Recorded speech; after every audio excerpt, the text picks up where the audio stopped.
देखिए हर खबर यहीं पर, सब्सक्राइब कीजिए TV9 भारतवर्ष।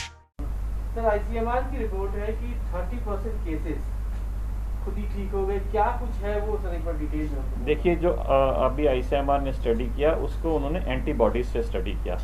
एंटीबॉडीज वो चीज़ होती हैं जब कोई हमें इन्फेक्शन होता है तो उसके खिलाफ में हमारे शरीर में कुछ प्रोटीन्स पैदा होते हैं जिनको हम एंटीबॉडीज कहते हैं। तो ये मानना था कि काफ़ी कुछ केसेस जो हैं कोरोना वायरस के अपने आप से ठीक हो जाते हैं।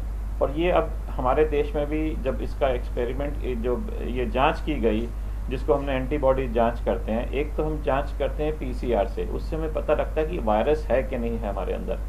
जब हम एंटीबॉडीज़ की टेस्ट करते हैं तो ये हमें पता लगता है कि क्या हमें इन्फेक्शन हुआ था पहले कभी। तो ये जो अभी स्टडी आईसीएमआर ने की उसमें यही किया कि उन्होंने आईजीजी एंटीबॉडीज़ तब बनती हैं जब हमारे शरीर में वो कीटाणु हमारे शरीर में बहुत पहले, यानी कि कम से कम 20-25 दिन पहले हमारे शरीर के अंदर आता है, उसके अगेंस्ट में हमारे अंदर जो प्रोटीन बनता है उसको आईजीजी एंटीबॉडीज़ बनते हैं। तो ये आईजीजी एंटीबॉडीज़ से ये पता लगा कि ऐसे कई लोग थे जिन्होंने अपना कोई टेस्ट नहीं कराया था उससे पहले, ना ही उनको कोई ने ये डॉक्टर तक अप्रोच नहीं किया। ये हमने एक स्टडी की आईसीएमआर ने ये पता लगाने के लिए कि क्या कभी इनको इन्फेक्शन हुआ था कि नहीं हुआ था। ये एक स्टडी की गई इसको पता लगाने के लिए।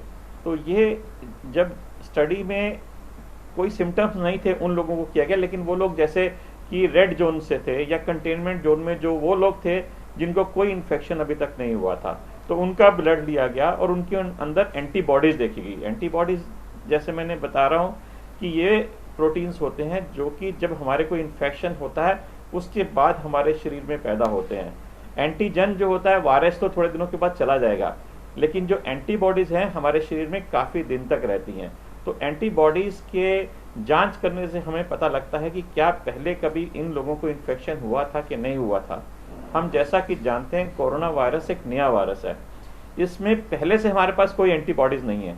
जिनको पास भी ये एंटीबॉडीज़ पाई जाएंगी वो यही मालूम चलेगा कि उनको अभी रिसेंट इन्फेक्शन हुआ है, क्योंकि पहले कभी ये वायरस आया ही नहीं। तो ये आईसीएमआर की स्टडी ये बता रही है कि 30% ऐसे लोग उनको मिले उस कंटेनमेंट जोन में जहाँ की पहले वायरस बहुत ज़्यादा था, जिनको कभी इन्फेक्शन हुआ था। उनमें से काफ़ी कुछ लोग बिना किसी सिम्टम्स के बिल्कुल पाए गए और उनमें एंटीबॉडीज़ थी। तो ये एक बता रहा है कि हमारे देश में पता नहीं कितने सारे ऐसे लोग होंगे जिनको अभी तक इन्फेक्शन हो गया होगा और उनके अंदर एंटीबॉडीज़ बन गई होंगी। तो ये हमें एक फ़ायदा करेगा कि हमें अपने जो आगे की रणनीति है वो कैसे तैयार करनी है, और ये भी पता लगाने में सहायता मिलेगी कि कितने हमारे पास हर्ड इम्यूनिटी की तरफ हम बढ़ रहे हैं। न्यूज़ टॉप 9 रोज सुबह 7 बजे और शाम 7 बजे सिर्फ TV9 भारतवर्ष पर।